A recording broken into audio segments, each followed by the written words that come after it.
दवा का जिक्र है। एक गांव में एक आदमी रहा करता था। उसका नाम दीपक हुआ करता था। वो पानी बेचा करता था और अपना गुजारा किया करता था। उसकी पानी पूरी बहुत ज़्यादा मज़ेदार थी, लेकिन कोई भी उससे पानी पूरी खरीदता था। एक दिन उसका दोस्त रमेश उसके पास आकर कहता है, मेरे भाई क्या हाल है तुम्हारा?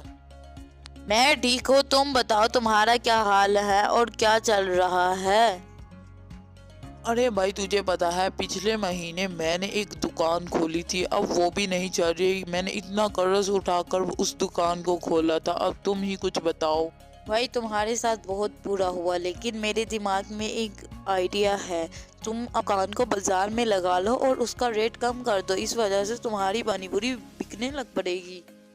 अरे भाई तूने आइडिया तो बहुत अच्छा दिया है। मैं कल से अपनी दुकान बाजार में लगा लेता हूँ और रेट भी कम कर देता हूँ। वो अपने दोस्त के मशवरे पर अमल कर देता है और रेट भी कम कर देता है। तभी एक बच्ची उसके पास आती है और कहती है, अंकल जी, मैंने सुना है कि आप 5 रुपए में पानी पूरी देते हैं।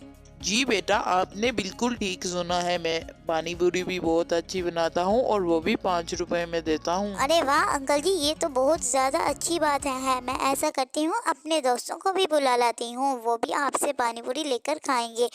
आप यहीं पर रुकिएगा और हमारे लिए पानी पूरी तैयार रखिएगा। ये कहकर वो बच्ची वहाँ से चले जाती है और अपने दोस्तों को लेकर आती है। इस तरह उसकी पानी पूरी बहुत ज़्यादा मशहूर हो जाती है। इस तरह वो बहुत ज़्यादा तरक्की करता है।